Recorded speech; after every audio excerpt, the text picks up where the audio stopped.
Did that have some role in your conversion to Islam, that you saw what was going on and wanted to find God at a deeper level? Yeah, I see it as the only logical explanation for how the world exists. There must be a creator, and I think there's one creator, and then how we worship that creator should just be submission to one. And I don't think that we should worship any man. But at the same time, everything that's in the Quran has pretty much manifested in real life, and it fixes all these problems. When it comes to the music programming, like in the Quran, it says that you're not supposed to listen to music. And if you listen to anything on the radio, it's promoting murder, it's promoting promiscuity, horror behavior. It's disgusting. Like, even I was listening to this song by Bruno Mars. Today I don't feel like doing anything. Like, it's just promoting being a lazy piece of... Right. I don't want it, nothing at all, nothing. And you're like, yeah, nothing. I want to do nothing. Right. All of it, when you start to realize, like, all this music is programming. And the Quran fixes the gender problem, the masculinity problem. It fixes the family problem. And when you don't submit to Allah, you're going to end up submitting to someone else. You're going to end up submitting to the government, which most people do. This is why we are so easily convinced by this, because people like the strong men that you are criticizing for believing this, if they don't have a strong sense of belief, they're going to submit to something, and that most of the time ends up being the government. They're the ones in charge, and that's how you get injected. That's how you take something you don't even know what it is. That's how you listen to everybody. That's how you are controlled constantly by fear. If you are not controlled by something greater than you, something like God, something else is going to substitute that. So even if you have a hard time believing it, if you think it's a book that's written by a man, whatever, it's a choice to make. Would you rather submit to the creator, or would you rather submit to the government? And I would choose the creator. When you talk about, the darkness that's coming out in terms of policies, in terms of the agenda, the good versus evil, I'm seeing a lot of that manifest on TikTok. I mean, TikTok is a deeply, deeply, deeply dark space. And you see this social contagion where you have a lot of young people who are very lost. Maybe they're not religious. They're not finding that stability in God. Instead, what they're looking and saying, well, I'm lost, I'm upset, I'm hurting, I'm a girl, maybe I'm a boy. Oh, this person said that the answer to this is to mutilate myself. So now let me do that, and then I'll feel better about myself.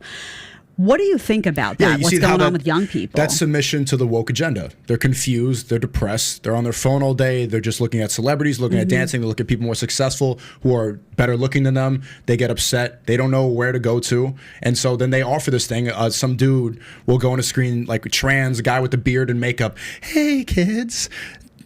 Cut off your parents, join my Patreon. And then they watch this guy, okay, and he's giving them comfort. He's making them feel good. This he, she, whatever is like luring them in. And now I saw some statistics saying that like 20% of Gen Z doesn't even identify as straight anymore. Like 3% of American high school girls say that they're trans.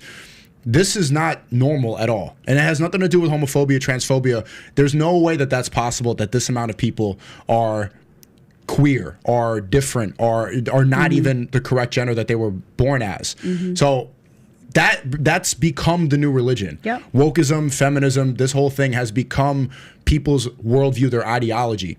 And it's pretty much consumed them. When you go to if you see the protests, like the climate change protests, Black Lives Matter, or these trans protests, these people are like dressed up like dogs and like crawling on the floor, and they're barking and screaming. Like, they don't even want to engage in a conversation. They just start screaming.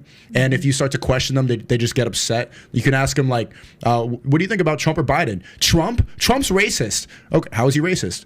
I'm not having this conversation. They just walk, and they're so mad no answer, because they're consumed by this ideology. And my whole purpose of my stream is to tell these people that woke ideology was not given to you because they care about you. It wasn't designed to be inclusive, to be more accepting. It wasn't designed out of love. It was designed out of hate, to keep you controlled, to keep you constantly depressed, to keep you poor, to keep you childless, and to keep you as a slave. It was not meant, like, they'll use love as like, oh, love wins. They'll use love as a lie because they think that they're doing the right thing. Like, look how inclusive we are. It's not about inclusivity. Actually, those are the most, they always talk about fascism. They're some of the most fascist people. Oh, yeah. They don't want free speech. They genuinely want you to be censored. They celebrate. AOC says misinformation should be banned. I'm glad that Tucker got banned because hate speech is bad. They do not want to engage in conversation, which is more fascist than anything that they call fascist. That's right. I mean, wokeism is a religion unto itself. I mean, liberalism, these people just bow down to the woke because they're missing direction, right? And there are a lot of people in this country who are more than happy to have government tell them what to do. They don't want that autonomy. It's hard harder to run your own life. You know, you are then responsible for your own actions, for your own decisions, for your own consequences. That's a more difficult path than it is to just lean on mommy and daddy government and say they're going to take care of it. They're going to take care of me. They know best. Oh, I'll trust Big Pharma, you know, stick whatever in my arm. I'm fine.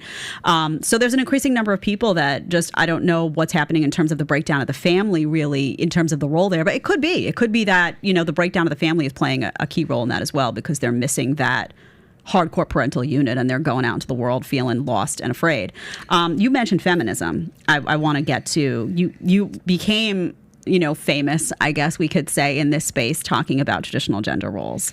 I've been talking about that since like 2015. I saw a video of you today, by the way, that you posted where you're like, it's like mini Sneako. You were so young. I've been doing it for a long time. You were like, I just got 5,000 subs and you're like a little munchkin of a How old were you in that video? I think I was like 15. Oh, so 14. cute. It's like the cutest. Oh my God. It's like little mini Sneako. It's like, I just got 5,000 subs and I know I should. Very, very. I've been at it for a long time. You have been at it for a long time. And you've been deplatformed on YouTube and where else? Who else? Twitch, TikTok, Twitter. Got the Twitter back thanks to Elon. Okay, yeah. So and just on that note, before we get to feminism, you were deplatformed. For people out there who are worried about that, who are worried about the censorship, what's your message to them? Just come to Rumble. Just come to Rumble. But how has life been? Because the message is, oh, you'll never be able to make money there. You'll never be able to get your message out. A lot of people were telling me like, oh, Sneako needs to get a job now. Sneako needs to. So clarify that. Even my family was like, oh, time to get a job. Like really? No, genuinely, yeah.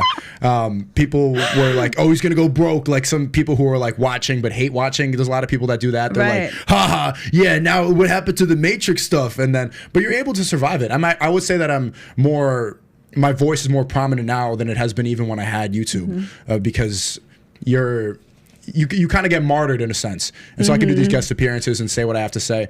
My life has actually been better since the deplatforming. And it lifts a weight off your shoulder. It's probably the same feeling you got when you left mainstream media. You get to just be like, now I need to I don't need to say the V word instead of vaccine anymore. Now I can actually talk about what's going on. I don't need to I hate the constant thinking, well, is this okay? Is this, blah, blah, blah. You just let go of all that bot malfunctioning and then that Rachel Maddow just leaves you. And then look at me, like I'm happy. Yeah.